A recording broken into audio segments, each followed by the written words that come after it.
इस वीडियो में बात करने वाले एसएससी एमटीएस से रिलेटेड कुछ इंपॉर्टेंट क्वेश्चन जो कि आपके एग्ज़ाम में पूछे जा सकते हैं। तो चलिए वीडियो को शुरू करते हैं। इस क्वेश्चन में पूछा गया है, बुद्ध ने अपना प्रथम संदेश कहाँ पर दिया था। तो यहाँ पर धर्म संदेश पूछा गया है, यानी कि उपदेश पूछा गया है। तो बुद्ध ने अपना प्रथम उपदेश सारनाथ में दिया था। बौद्ध ग्रंथों में इसे धर्म चक्र प्रवर्तन कहा जाता है। तो धर्म चक्र प्रवर्तन का मतलब होता है उपदेश देना। उन्होंने यह उपदेश पाली भाषा में दिया था। तो अक्सर पूछा जाता है कि यह उपदेश किस भाषा में दिया गया था, तो यह पाली भाषा में दिया गया था। आपको बता दूं कि बौद्ध धर्म जो भी अपना उपदेश देते थे अधिकतर पाली ही भाषा में देते थे, क्योंकि पाली भाषा वहाँ के लोग आसानी से समझ सकते थे। सारनाथ का प्राचीन नाम ऋषि पतनम है। अगर पूछा जाता है कि सारनाथ का प्राचीन नाम क्या है, तो ऋषि पतनम है। इसके अलावा गौतम बुद्ध का बचपन का नाम भी पूछा जाता है, तो उसका बचपन का नाम सिद्धार्थ था। इस सवाल में पूछा है किस आर्टिकल में ग्राम पंचायत के बारे में बताया गया है। तो अनुच्छेद 40 में बताया गया है कि ग्राम पंचायत होगा और उन्हें सुचारू रूप से कार्य करने के लिए विशेष अधिकार और शक्तियाँ दी जाएगी, जिससे कि गांव का विकास किया जा सके। तो सबसे पहले बात कर लेते हैं, अंतर्राष्ट्रीय परमाणु एजेंसी का मुख्यालय कहाँ पर स्थित है।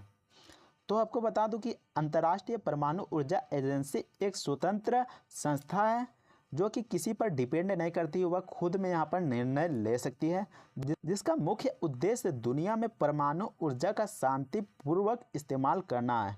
जो परमाणु ऊर्जा होता है उसको शांतिपूर्वक ढंग से इस्तेमाल करने के लिए देखरेख के लिए बनाया गया है कि कौन सा देश यहाँ पर शांतिपूर्वक से इसका इस्तेमाल कर रहा है कि नहीं। इसके अलावा सैन्य इस्तेमालों को रोकने की कोशिश भी किया जाता है, क्योंकि अगर यह एजेंसी नहीं बनाया जाता तो कोई भी देश कभी भी परमाणु मिसाइल्स या फिर बम कहीं भी गिरा देता, और जिससे कि बहुत ही ज़्यादा नुकसान हो जाता। जैसा कि 6 अगस्त 1945 को अमेरिका ने जापान के हिरोशिमा और नागासाकी में बम गिरा दिया था, जिससे कि जापान का हालत काफ़ी बेहद ख़राब हो गया था। वहाँ की स्थिति आज भी यहाँ पर ख़राब है। तो इन्हीं कारण से जो अंतर्राष्ट्रीय परमाणु एजेंसी को बनाया गया है, इसकी स्थापना की बात की जाए तो इसकी स्थापना 29 जुलाई 1957 की हुई थी और इसका मुख्यालय ऑस्ट्रिया के वियना शहर में है। तो यहाँ पर पूछा गया था अंतर्राष्ट्रीय परमाणु एजेंसी का मुख्यालय कहाँ है, तो यह ऑस्ट्रिया के वियना शहर में है। इस सवाल में पूछा गया कि भारत में ब्रॉड गेज में पटरियों के बीच की दूरी कितनी होती है। तो गेज का मतलब होता है जो पटरियों की जो लाइन होती है जो आमने सामने बिछाई जाती है। मान लीजिए कि यहाँ पर 2 पटरियों की लाइन है, उसकी बीच की दूरी जो यहाँ पर जो ये दूरी है उसी को यहाँ पर गेज कहा जाता है। तो आपको बता दूं कि भारत में मुख्यतः 3 प्रकार के रेलवे ट्रैक गेज बनाए जाते हैं, जो कि ब्रॉड गेज है और मीटर गेज है और नैरो गेज है। तो ये 3 प्रकार की गेज भारत में मुख्यतः बनाई जाती है और इसकी लंबाई कितनी कितनी होती है ये भी बता देता हूँ। तो आपको बता दें कि भारत में अधिकतर ट्रेन की पटरियां ब्रॉड गेज में बिछाई जाती है और ब्रॉड गेज में 2 पटरियों की दूरी 1676 mm होता है, जो कि 5 फीट 6 इंच होता है। तो आपका जो सवाल पूछा गया था भारत में ब्रॉड गेज में पटरियों के बीच की कितनी दूरी होती है, तो 1676 मिलीमीटर होता है। इसके अलावा मीटर गेज को भी देख लीजिए। तो मीटर गेज में 2 पटरियों के बीच की दूरी 1000 मिलीमीटर होता है और 1000 मिलीमीटर में 3 फीट 8 इंच होता है। अब नैरो गेज को देख लीजिए। नैरो गेज में 2 पटरियों के बीच की दूरी 762 मिलीमीटर होता है या फिर 610 मिलीमीटर भी हो सकता है। तो नैरो गेज होता है यहाँ पर 2 यहाँ पर माप में बिछाया जाता है, 762 मिलीमीटर और 610 मिलीमीटर। और आपकी जानकारी के लिए बता दें कि नैरो गेज की पटरियां वहां बिछाई जाती हैं जहां पर ब्रॉड गेज और मीटर गेज जैसी लंबी यहां पर पटरियां नहीं बिछाई जा सकती। इस सवाल में पूछा गया कि इंडियन ऑयल कॉरपोरेशन की स्थापना किस वर्ष की गई थी। तो इंडियन ऑयल कॉरपोरेशन की स्थापना 30 जून 1959 में की गई थी। तो कब की गई थी? 1959 में। इसकी स्थापना भारत सरकार द्वारा की गई थी और भारत सरकार के पेट्रोलियम और प्राकृतिक गैस मंत्रालय के द्वारा किया गया था। इस सवाल में पूछा गया कि निम्न में से कौन सा आर्टिकल समान नागरिक संहिता से संबंधित है। तो आपको बता दूं कि समान नागरिक संहिता, जिसे यूसीसी के नाम से भी जाना जाता है, इंग्लिश में इसे यूनिफॉर्म सिविल कोड कहा जाता है, जिसके तहत कहा गया है कि सभी नागरिकों, भारत में जितने भी नागरिक रह रहे हैं, उनके शादी या फिर तलाक जो डिवोर्स लेते हैं या फिर कोई बच्चा को गोद ले लेता है, या फिर उत्तराधिकार जो वंशज होता है, या फिर जो ज़मीन विरासत होता है, यानी कि जब कोई कैसे कोई बाप अपना बेटे के नाम पर लिख देता है तो वो विरासत होता है। इन सभी मामलों में भारत में रहने वाले सभी नागरिकों, चाहे वह कोई भी धर्म का हो या फिर कोई समुदाय का हो या फिर कोई भी जाति का हो, उसके लिए समान कानून होगा, सभी को एक ही कानून मानना पड़ेगा। इस सवाल में पूछा गया है कि सलाल परियोजना का निर्माण किस नदी पर किया गया है। तो सलाल परियोजना का निर्माण जम्मू कश्मीर राज्य में स्थित चिनाब नदी पर किया गया है। तो यहाँ पर राज्य भी बता दिया गया है कि जम्मू कश्मीर राज्य के चिनाब नदी पर किया गया है। और आपको बता दूं कि सलाल परियोजना जल विद्युत परियोजना है, यानी कि पानी की मदद से यहाँ पर विद्युत बनाया जाता है, करंट बनाया जाता है। इस बांध को बनाने का कार्य 1970 में शुरू किया गया था। अगर पूछा जाता है कि सलाल परियोजना का निर्माण कार्य कब शुरू किया गया था, तो यह 1970 में शुरू किया गया था। इस सवाल में पूछा गया है सतपुरा पर्यटन स्थल किस राज्य में स्थित है। तो सतपुरा पर्यटन स्थल मध्य प्रदेश राज्य में स्थित है। तो यहाँ पर सतपुरा से रिलेटेड क्वेश्चन पूछा गया है, तो इसको भी कवर कर लेते हैं। सबसे पहले बात कर लेते हैं सतपुरा पर्वतमाला के बारे में। तो सतपुरा पर्वतमाला भारत राज्य के मध्य प्रदेश राज्य में स्थित पर्वतमाला है। बहुत सारे लोगों को मालूम नहीं होता है कि आखिर पर्वतमाला क्या होता है। तो आपको बता दूं कि दो पहाड़, मान लीजिए एक पहाड़ यहाँ पर है और एक पहाड़ यहाँ पर है, तो इसके बीच की जो रास्ता होगा, जो घाटी होगा या फिर जो दर्रा होगा, तो आपस में यहाँ पर दो पहाड़ को डिवाइड कर देता है। यहाँ पर दर्रा और घाटी का मतलब होता है कि दो यहाँ पर ऐसे रास्ते, जो कि मान लीजिए कि दो पहाड़ के बीच में नदी भी हो सकता है या फिर कोई संकीर्ण रास्ता भी हो सकता है। तो यहाँ पर जो दर्रा या फिर घाटी रहता है, दो पहाड़ को आपस में यहाँ पर बांट देता है, तो उसी को यहाँ पर पर्वतमाला कहा जाता है। इसकी पर्वत श्रेणी पर्वतमाला को ही कहा जाता है। मुख्यतः ग्रेनाइट एवं बेसाल्ट चट्टानों से निर्मित है। तो जो पर्वतमाला बना है वो यहाँ पर ग्रेनाइट और बेसाल्ट की चट्टान से यहाँ पर बना है। इसके बाद नदियाँ की बात कर लेते हैं। तो सतपुरा क्षेत्र से कई महत्वपूर्ण नदियाँ उत्पन्न होती है, जैसे नर्मदा, महानदी और ताप्ती। तो यहाँ पर तीन प्रमुख नदी है जो कि सतपुरा क्षेत्र से यहाँ पर गुजरती है।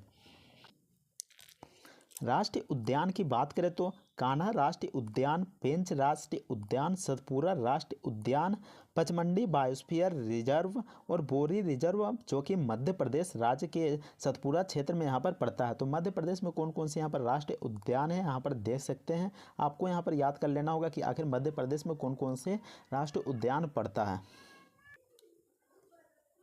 इस सवाल में पूछा गया कि लोकताल झील किस राज्य में स्थित है। तो यहाँ झील से रिलेटेड क्वेश्चन पूछा गया। तो लोकताल झील मणिपुर राज्य में स्थित है। तो लोकताल झील मणिपुर में स्थित है। और आपको बता दूं कि लोकताल झील काफ़ी फेमस भी है। तो यह क्यों फेमस है? तो यह अपने तैरते हुए वनस्पति और मिट्टी से बने द्वीपों के लिए काफ़ी ज़्यादा फेमस है। तो आपको बता दूं कि वहाँ की जो वनस्पति है वह झील में तैरते हुए नज़र आती है। कोई भी घास भूसा हो वो भी यहाँ पर तैरते हुए नज़र आती है। इसके अलावा जगह जगह पर मिट्टी जमा हो गया है और यहाँ पर द्वीप बन गया है। इसके अलावा इसे कुंदी के भी नाम से जाना जाता है। यह झील मणिपुर के बिशेमपुर जिले में स्थित है। तो अगर पूछा जाता है कि लोकताल झील कहाँ पर किस जिले में स्थित है, तो यह बिशेमपुर जिले में स्थित है और मणिपुर राज्य में स्थित है। इसके अलावा बिशेमपुर मणिपुर का सबसे बड़ा जिला है। इस सवाल में पूछा गया कि रुक्मणी देवी अरुंडेल कला की किस विद्या से संबंधित है। यहाँ पर कल हो गया, यहाँ पर कला होगा।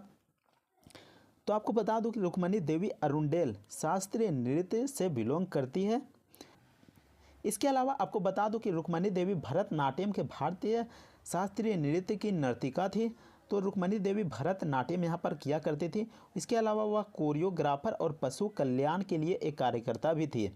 उन्होंने भरतनाट्यम का समर्थन किया और इस कला को नई पहचान भी दिलाई थी।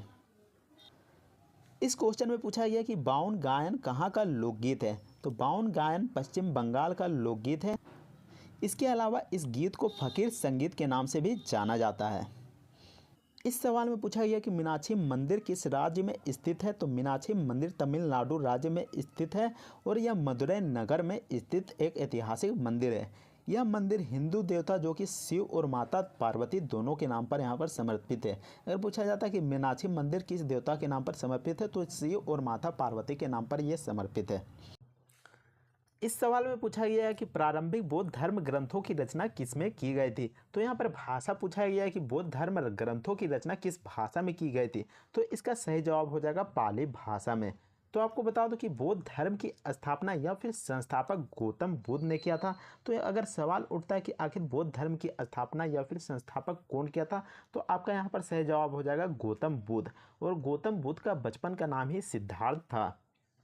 इसके अलावा त्रिपिटक ग्रंथ जो कि पाली भाषा में लिखा गया था, और त्रिपिटक ग्रंथ बौद्ध धर्म का प्रमुख ग्रंथ भी माना जाता है और इसे श्रीलंका में लिखा गया था। अगर सवाल उठता है कि त्रिपिटक ग्रंथ कहाँ लिखा गया था, तो यह श्रीलंका में लिखा गया था। बौद्ध धर्म के प्रारंभिक ग्रंथों को पाली भाषा में लिखा जाता था क्योंकि महात्मा बुद्ध के समय में आम लोगों की भाषा जो पाली ही थी, यानी कि जो भी आम लोग थे वो पाली भाषा में बात करते थे या फिर लिखते थे। उन्होंने अपना पहला उपदेश पाली भाषा में ही दिया था, क्योंकि मैंने जैसे कि अभी बताया कि आम लोगों की भाषा जो पाली थी, इससे यहाँ पर लोग आसानी से समझ सकते थे और पाली भाषा में ही लिखते थे। इस क्वेश्चन में पूछा गया है कि किस आर्टिकल के तहत राष्ट्रपति को क्षमादान की शक्ति प्राप्त होती है। तो राष्ट्रपति को किस आर्टिकल के तहत यहाँ पर क्षमादान की शक्ति होती है। तो यहाँ पर राष्ट्रपति को क्षमादान का मतलब यहाँ पर होता है कि मान लीजिए कि किसी कोर्ट, चाहे वह सिविल कोर्ट हो या फिर हाई कोर्ट हो या फिर सुप्रीम कोर्ट, कोई भी व्यक्ति को दोषी ठहरा दिया जाता है। मान लीजिए कोई व्यक्ति जुर्म करता है और यहाँ पर कोर्ट दोषी ठहरा देता है, तो राष्ट्रपति उस व्यक्ति को क्षमा दे सकता है। तो यहाँ पर किस आर्टिकल के तहत यहाँ पर राष्ट्रपति क्षमा दे सकता है, तो अनुच्छेद 72 के तहत वह दोषी व्यक्ति को राष्ट्रपति के द्वारा क्षमा किया जा सकता है।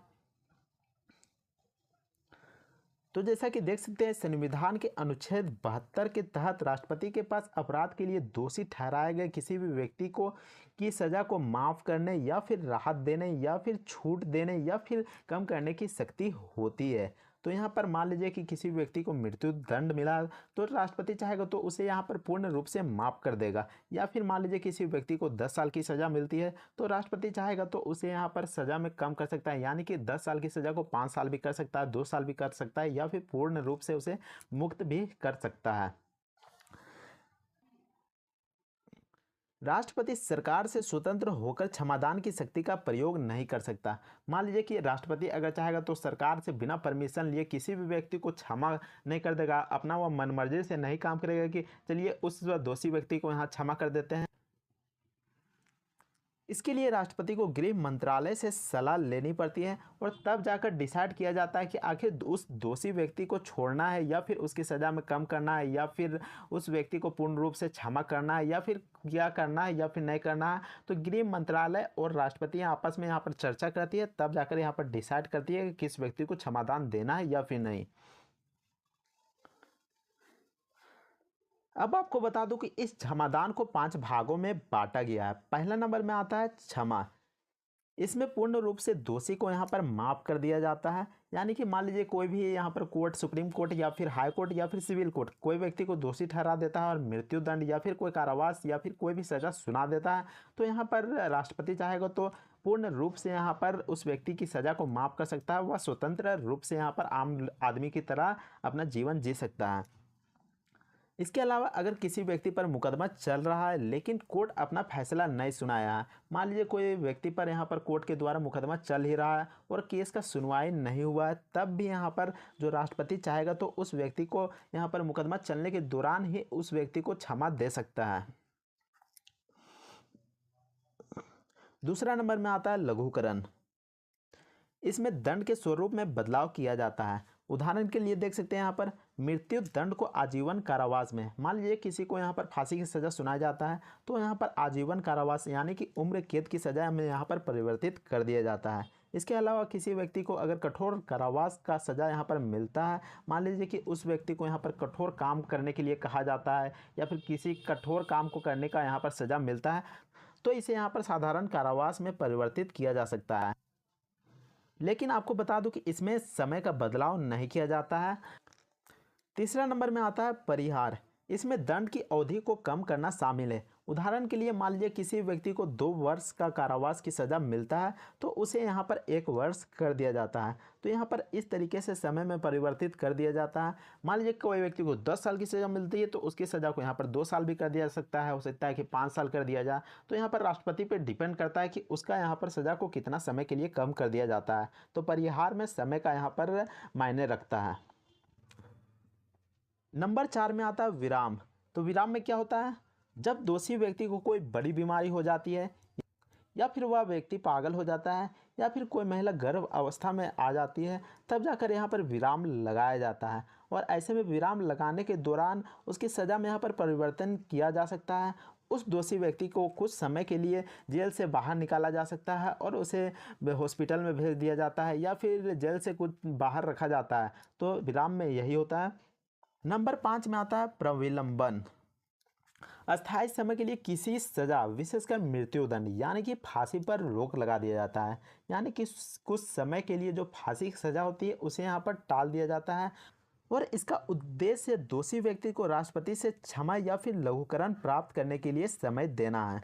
तो इसका उद्देश्य क्या होता है कि मान लीजिए कि कोई व्यक्ति को यहाँ पर फांसी की सज़ा हो जाती है तो यहाँ पर जो राष्ट्रपति से क्षमा याचिका लिया जाता है। तो राष्ट्रपति मान लीजिए कहीं बाहर गए होंगे या फिर राष्ट्रपति यहाँ पर देरी कर रहे होंगे तो राष्ट्रपति यहाँ पर उस व्यक्ति का जो प्रविलंबन के तहत तो फांसी को रोक देता है और यहाँ पर हो सकता है कि राष्ट्रपति बाद में यह कह दे कि उसे फांसी में चढ़ा दिया जाए, क्योंकि उसकी याचिका यहाँ पर रद्द कर दी जाती है।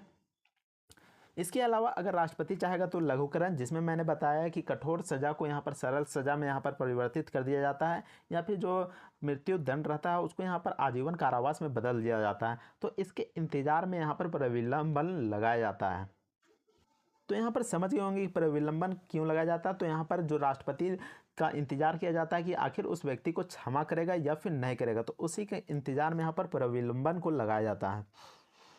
इसके अलावा अनुच्छेद 161 के तहत राज्यपाल को भी क्षमादान की शक्ति प्राप्त होता है, लेकिन जो राज्यपाल की शक्ति होता है वो काफ़ी ज़्यादा निहित होता है। राष्ट्रपति भी क्षमा कर सकता है लेकिन वो सिविल कोर्ट और यहाँ पर जो हाई कोर्ट रहता है उसी तक यहाँ पर सीमित है। इसके अलावा जो राज्यपाल की जो शक्तियाँ है वो काफ़ी ज़्यादा यहाँ पर सीमित कर दी गई है। आपने तो कोर्ट मार्शल के बारे में ज़रूर सुना होगा, जो कि सैनिकों के लिए कानून बनाए जाते हैं। तो आपको बता दूं कि कोर्ट मार्शल के तहत अगर किसी व्यक्ति को सज़ा होता है तो उसमें राष्ट्रपति, जो व्यक्ति या फिर जो सैनिक को सज़ा मिलता है उसमें यहाँ पर राष्ट्रपति तो माफ़ कर सकते हैं, लेकिन राज्यपाल उस सैनिक या फिर व्यक्ति को माफ़ नहीं कर सकते हैं। इसके अलावा मृत्यु दंड, यानी कि मृत्यु दंड में राष्ट्रपति तो उस व्यक्ति को यहाँ पर क्षमादान दे सकता है, लेकिन राज्यपाल मृत्यु दंड की सज़ा को कभी भी माफ़ नहीं कर सकता है, चाहे वह मृत्यु दंड सिविल कोर्ट से मिला हो या फिर हाई कोर्ट से मिला है या फिर जो कि सुप्रीम कोर्ट से मिला है। यहाँ पर राज्यपाल मृत्यु दंड की सज़ा को यहाँ पर माफ़ नहीं कर सकता है। इस सवाल में पूछा गया कि मानस राष्ट्रीय उद्यान किस राज्य में स्थित है। तो यहाँ पर उद्यान से रिलेटेड क्वेश्चन पूछा गया है। तो मानस राष्ट्रीय उद्यान असम में स्थित है। इसके अलावा दिसंबर 1985 में यूनेस्को द्वारा इस राष्ट्रीय उद्यान को प्राकृतिक विश्व धरोहर स्थल भी माना गया है। यह अभयारण्य बाघ और जंगली भैंसों के लिए काफ़ी ज़्यादा प्रसिद्ध है। इसका नाम मानस नदी पर रखा गया है, जो कि ब्रह्मपुत्र नदी की एक सहायक नदी है। तो यहाँ पर पूछ सकता है कि ब्रह्मपुत्र की सहायक नदी कौन सा है। तो यहाँ पर मानस नदी है और मानस नदी के नाम पर ही मानस राष्ट्रीय उद्यान का नाम रखा गया है। पहला नंबर सवाल में पूछा गया कि भारत के अटॉर्नी जनरल में से कौन सा आर्टिकल संबंधित है। तो अनुच्छेद 76, जो कि भारत के अटॉर्नी जनरल, जिसे भारत का महान न्यायवादी भी कहा जाता है, उससे संबंधित है। तो यहाँ पर अटॉर्नी जनरल के बारे में पूछा गया। तो कुछ मेन पॉइंट यहाँ पर पढ़ लेते हैं जो कि आपके एग्जाम में बार बार पूछे जाते हैं। सबसे महत्वपूर्ण सवाल उठता है कि आखिर भारत का महान न्यायवादी अटॉर्नी जनरल किस व्यक्ति को बनाया जाता है। तो आपको बता दूं कि वैसे व्यक्ति जो कि उच्चतम न्यायालय का न्यायाधीश यानी कि सुप्रीम कोर्ट की जज की योग्यता रखता होगा, सुप्रीम कोर्ट की जज का जो गुण है, जो कि क्वालिफिकेशन है, जो एजुकेशन है, वो सारी जानकारी रखता होगा, वैसे व्यक्ति को राष्ट्रपति के द्वारा भारत का अटॉर्नी जनरल बनाया जा सकता है। तो यहाँ पर पूछा जा सकता है कि कैसे व्यक्ति को बनाया जा सकता है।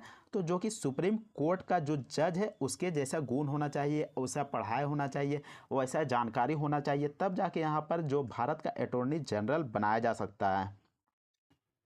अब बात करें अटॉर्नी जनरल का क्या काम होता है, तो अटॉर्नी जनरल का काम होता है कानूनी विधि रूप से सहायता करना। जो केंद्र सरकार होता है उसका कानूनी विधि रूप से सहायता करना।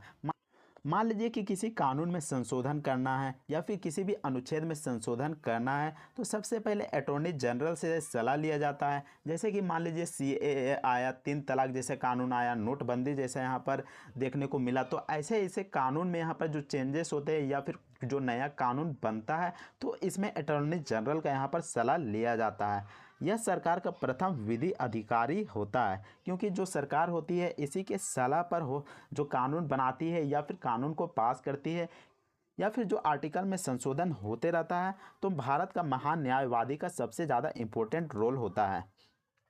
इसके अलावा भारत का अटॉर्नी जनरल किसी भी न्यायालय में मुकदमा लड़ सकता है, चाहे वो सरकार का मुकदमा हो या फिर निजी मुकदमा। कोई भी न्यायालय, चाहे वह सिविल कोर्ट हो या फिर हाई कोर्ट हो या फिर सुप्रीम कोर्ट हो, कहीं भी वह अपना मुकदमा लड़ सकता है। लेकिन यहाँ पर एक कंडीशन रखा गया कि वो सरकार के विरुद्ध यहाँ पर जो मुकदमा होता है, वो केस जो होता है वो नहीं लड़ सकता है। मान लीजिए कि दो आम आदमी के बीच किसी प्रकार का लड़ाई हो जाता है या फिर किसी प्रकार का मुकदमा दायर हो जाता है, तो जो भारत का अटॉर्नी जनरल है वो किसी एक व्यक्ति के पक्ष पर यहाँ पर केस लड़ सकता है। लेकिन प्रधानमंत्री या फिर कोई बड़े बड़े मंत्री होते हैं उसके खिलाफ यहाँ पर जो है केस नहीं लड़ सकता है। भारत का अटॉर्नी जनरल संसद का सदस्य नहीं होता है, लेकिन वह सदन में बोल सकता है, चाहे वह लोकसभा हो या फिर राज्यसभा, वह किसी भी सदन में यहाँ पर पार्टिसिपेट कर सकता है। जो कि वहाँ पर अनुच्छेद 88 में साफ साफ लिखा गया कि वह किसी भी संसद की कार्यवाही में भाग ले सकता है, लेकिन वह मतदान नहीं दे सकता है। तो यहाँ पर अनुच्छेद 88 में लिखा गया है। इसके अलावा अगर भारत का अटॉर्नी जनरल त्यागपत्र देना चाहता है तो वह राष्ट्रपति को दे सकता है। भारत के अटॉर्नी जनरल की कार्यकाल की बात की जाए तो कार्यकाल इसका यहाँ पर निश्चित नहीं तय किया गया है। अगर राष्ट्रपति चाहेगा तो इसे तुरंत हटा सकता है, या फिर राष्ट्रपति चाहेगा कि हम इसे नहीं हटाए तो राष्ट्रपति नहीं भी हटा सकता है। तो यहाँ पर राष्ट्रपति पर डिपेंड करता है कि जो भारत का अटॉर्नी जनरल है उसे उसके पद पर रहने दे या फिर नहीं। जैसा कि आपने देखा अनुच्छेद 76 के तहत भारत में अटॉर्नी जनरल का प्रावधान है, उसी तरह अनुच्छेद 165 के तहत राज्य सरकार को महाधिवक्ता दिया जाता है, ताकि राज्य सरकार अपना कानून बना सके और जो महाधिवक्ता रहता है उससे कानून बनाने या फिर जो कानून में किसी प्रकार का बदलाव या फिर कोई भी चीज़ होता है जो कि विधि होता है, कानून होता है, उसमें अगर किसी प्रकार का नया कानून लाया जाता है तो उससे यहाँ पर सलाह ले सकता है। तो अनुच्छेद 165 के तहत राज्य सरकार को महाधिवक्ता कानूनी रूप से यहाँ पर सहायता प्रदान करता है। भारत का वर्तमान अटॉर्नी जनरल आर वेंकटर मनी है। तो अगर पूछा जाता है कि वर्तमान में अटॉर्नी जनरल कौन है भारत का, तो यहाँ पर आर वेंकटर मनी जी हैं। अगला सवाल में देखते हैं, प्रसिद्ध नौचंदी मेला किस राज्य में लगाया जाता है। तो यहाँ पर मेला से रिलेटेड क्वेश्चन पूछा गया। तो यहाँ पर जो नौचंदी मेला लगाया जाता है वो उत्तर प्रदेश में लगाया जाता है, और यह मेला उत्तर प्रदेश राज्य के मेरठ शहर में प्रतिवर्ष लगता है, और यह मेला मेरठ की शान भी है। यह मेला हिंदू और मुस्लिम का एकता का प्रतीक है। तो यहाँ पर हिंदू और मुस्लिम का एकता का प्रतीक कैसे है, तो आपको बता दूं कि हजरत बाले मियाँ की दरगाह और नौचंदी देवी का मंदिर एक दूसरे के निकट स्थित है, और जब मेला लगता है तब वहाँ पर जो मंदिर होता है वहाँ पर भजन कीर्तन होता है। वही जब मेला लगता है तो वहाँ पर दरगाह पर कव्वाली भी गाया जाता है। मेले के दौरान मंदिरों की घंटियाँ भी सुनाई देती हैं और मस्जिदों से अजान की आवाज़ भी सुनाई देती है। तो ऐसे में मेला यहाँ पर लगता है, तो यहाँ पर हिंदू और मुसलमान दोनों ही अपना यहाँ पर इम्पोर्टेंट रोल अदा करते हैं। तो ऐसे में कह सकते हैं कि यह मेला हिंदू मुस्लिम एकता का प्रतीक है। नौचंदी मेला प्रत्येक वर्ष नौचंदी मैदान में लगता है। तो यह मेला मैदान में लगाया जाता है, और इसकी खासियत यह है कि यह मेला केवल रात में लगाया जाता है और दिन में इस मैदान को बिल्कुल खाली कर दिया जाता है।